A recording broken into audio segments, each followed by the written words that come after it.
2 hari PSBB diterapkan, Jakarta sepi dari aktivitas. Jalan-jalan utama lengang dan fasilitas publik yang biasanya ramai juga lowong. Dan berikut pantauan udara dari Jakarta siang tadi.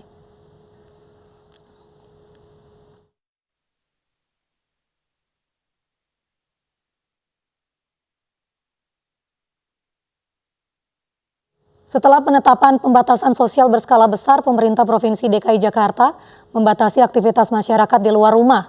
Pusat kuliner Sabang yang biasanya dipadati oleh pengunjung kini sepi.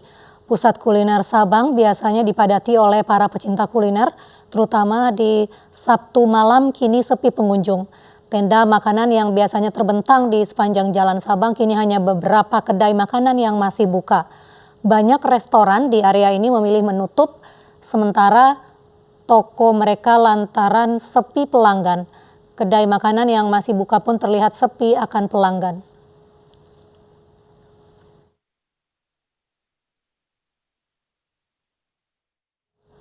Dan pemirsa, kami mohon maaf atas kesalahan informasi tadi. Dan selanjutnya petugas gabungan Satpol PP, TNI dan Polri menindak para pedagang yang masih nekat menyediakan tempat makan pada hari kedua PSBB di kawasan Jatinegara, Jakarta. Petugas juga menindak para pengendara sepeda motor yang kedapatan masih nekat berboncengan selama penerapan PSBB.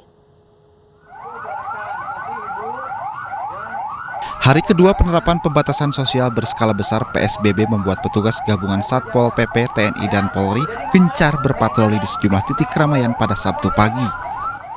Di Jatinegara, Jakarta, petugas menyisir sejumlah warung makan yang masih nekat menyediakan tempat makan bagi para pelanggan. Petugas mengangkut bangku yang berada di warung makan. Ini kan pedagang kaki lima nggak boleh dagang. Saya jualnya buat pedagang kaki lima, jadi nggak ada yang beli. Gitu. Pengennya sih dapat sumbangan buru-buru kalau nggak boleh dagang, kalau di lockdown. Selain menindak para pedagang, petugas juga menindak para pengemudi ojek online yang kedapatan berkerumun lebih dari 5 orang. Petugas juga menyasar para pengendara motor yang masih berboncengan selama masa penerapan PSBB. Di antaranya kendaraan roda 2 tidak boleh mengangkut penumpang. Dan tadi ditemukan masih cukup banyak warga masyarakat yang dengan alasan tidak tahu.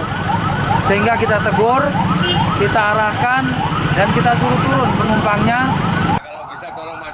Petugas juga menegur keras para warga yang masih nekat beraktivitas di luar rumah tanpa menggunakan masker. Petugas bahkan memberikan masker secara gratis. Pembatasan sosial berskala besar bertujuan memutus mata rantai penyebaran COVID-19 di Jakarta. Dari Jakarta, Rio Manik, iNews melaporkan. Kapolda menyebut ada 33 titik pengecekan akses masuk ke ibu kota dalam pembatasan sosial berskala besar. Selain itu, dampak PSBB jumlah penumpang di Terminal Kalideres turun hingga 70%.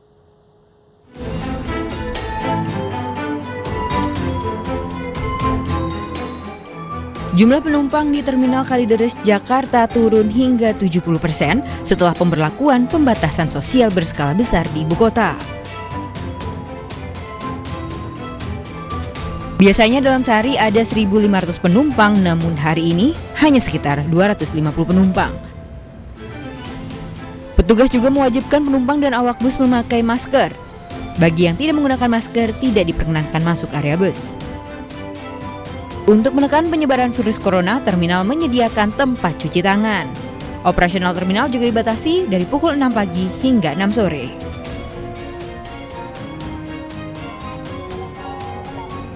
Pengawasan PSBB juga digelar di kawasan Pasar Jumat yang menjadi salah satu gerbang perbatasan antara Jakarta Selatan dengan Ciputat, Tangerang Selatan.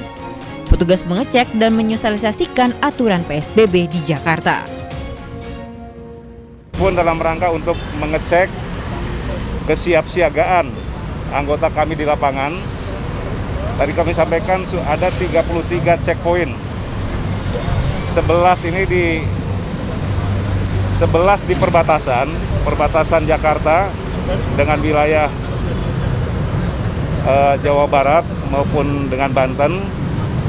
Kemudian 13 ini checkpoint di terminal dan stasiun. Seorang pengemudi ojek online di Bekasi, Jawa Barat terjatuh usai menabrak seorang pengendara motor. Polisi segera menolong dan membagikan sembako. Informasinya kami hadirkan usai jeda.